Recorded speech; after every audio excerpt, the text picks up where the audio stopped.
A warm welcome back to your latest industry updates. Some news on FlyDubai, the Airbus A350F, and Qantas in the headlines. Beginning there, it's bad, but expected news for Australian flag carrier Qantas, which will be fined $90 million over the illegal hiring and sacking of employees. The carrier is facing the penalty as a result of the ruling that follows a decision during the COVID-19 pandemic, which saw the outsourcing of workers, specifically 1,800 jobs in the ground handling space. Of the penalty, it has been mandated that $50 million will be paid to the Transport Workers Union, with the remaining $40 million not having a decided destination at this stage. The handing down follows calls from external parties to fine the Australian flag carrier the absolute maximum, which exceeds $120 million, with the airline arguing a more modest penalty should have been applied. All in all, the findings and case, according to the federal court, show that Qantas was the wrong kind of sorry. Instead of being sorry for the situation that occurred involving its existing ground crew, they felt they were sorry that they'd merely been caught. These sorries all relate to what has happened in the business over the last 5 years. It has been incredibly challenging, to say the least. What has truly happened? Well, with such a hefty fine, the move by the flag carrier has to have been severe, and it was. It centered around the treatment of employees. During the COVID-19 pandemic, Qantas terminated ground handling staff, among many other roles. In terms of the roles on the ground handling side, you're looking at baggage handlers, cleaners, and drivers in a bid to cut costs. Those just some of the many positions that were culled. While a move that was seen somewhat around the industry, Qantas moved ahead with the outsourcing of contractors, knowing that the price point for this move would be better for them in the long term. They did receive immediate pushback, and it certainly raised a lot of eyebrows. The Transport Workers Union, or TWU, has long advocated against the move and said that the employees in the role at the time needed to be better protected, and they were not. Therefore, a case began. Compensation packages were already paid down to affected workers in December 2024, with payouts exceeding 5 figures. Now, following an investigation, the fine that has been handed down is the largest penalty received under the Fair Work Act for Australia. Analysts say that while the fine will not undo the damage that the Australian airline has caused, certainly not restore its reputation, it does set at the very least a better precedent moving forward that larger corporations must take accountability for their actions and should take better care for their workforce. For Qantas, the latest finding is just one of the many missteps taken by management at the business in the last half-decade, with the effects still being felt to this day and have considerably damaged the brand. Pride as a symbol of Australia, accompanying the tag Spirit of Australia, Qantas is not just the flag carrier. It plays an integral role in the makeup of the country. However, that has faded in the last, say, half year plus. There has been a dramatic reputational decline visible at the business, largely following decisions made during the pandemic, from the handling of customers to the treatment of employees. Brand loyalty, which had always been huge with this carrier, dropped significantly, with disputes surrounding refunds, a lack therefore of public trust, and mass cancellations for what is meant to be a full-service company.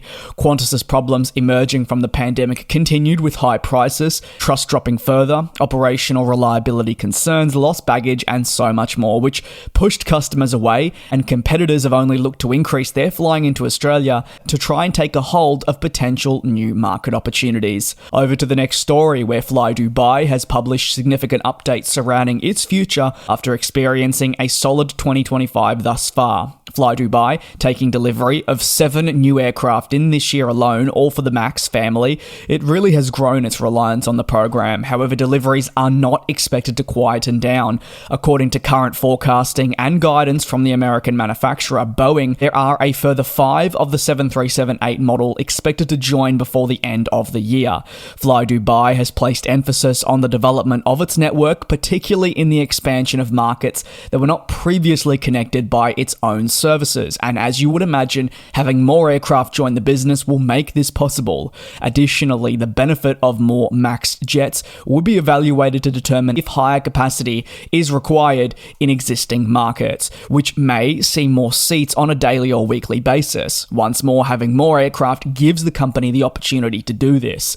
The 7 aircraft were actually delivered all in a pretty short window, that is between April and August, and have grown the fleet to 93. Once all 12 are delivered, the airline will see the fleet stand at 95. While that's just an increase of 2, it is the number that is driven by, also you've got to remember, outgoings as they transition towards the next generation 737 family. Despite the welcomed additions, as stated by the airline's chief executive officer, the planes do come with already quite heavy delays which have accumulated in recent years, driven by ongoing challenges at Boeing in maintaining production rates for the popular single-aisle series. While therefore the airline is happy with the deliveries that have occurred this year, and the investment in the fleet is supporting their mission to offer greater choice and convenience, they are not in a position they would have maybe expected. FlyDubai actually confirming that they remain a staggering 20 aircraft behind their original projection, which is quite a number of planes that, if delivered, would have allowed the much quicker expansion of their network. However, with that being said, FlyDubai, well, they're not the only airline in the world facing something similar. Most companies, whether it be for Airbus or Boeing aircraft, find themselves short on the aircraft they would have expected, which affects growth and renewal processes, and certainly also just finances. Over to the final story, where it's been a bit of an intense period for your upcoming A350 freighter from Airbus, but now a new launch customer for the jet has been confirmed. French logistics firm CMA CGM will launch the aircraft, confirming the development across its social media feed.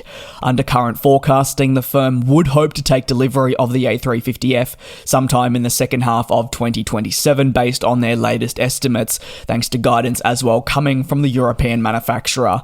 A move by CMA CGM sees it replace the previously listed launch customer of Air Lease Corporation, who decided against taking on the new gen freighter. Instead, it's choosing to prioritise the development of its passenger aircraft. Driven by this, Air Lease Corporation cancelled its long-standing order for the jet and has now passed the mantle over CMA CGM to be the launch customer who will take delivery of the first unit. The second operator to sign for the dedicated freighter, the MOU, was initially placed in November of 2021 and was firmed up in December. As part of the initial deal, CMA CGM said it would take on 4 units, but later, in say the last 18 months, that deal has doubled to 8, now expected all to be delivered in the future. News of CMA CGM's decision follows an intensely busy period for the A350F as it continues to progress towards formal approval and an entry into service, but that does not mean it has not been without its challenges. Not only have we seen the program delayed with an initial hope of a first flight in 2025, now very much not possible, the goal would be to see the delivery of the first jet in the second half of 2027.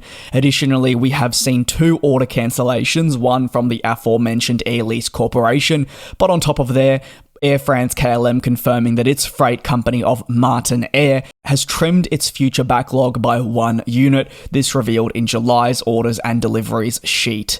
Let me know your thoughts on today's industry recap down below in the comments. Thank you very much for your support here on the channel.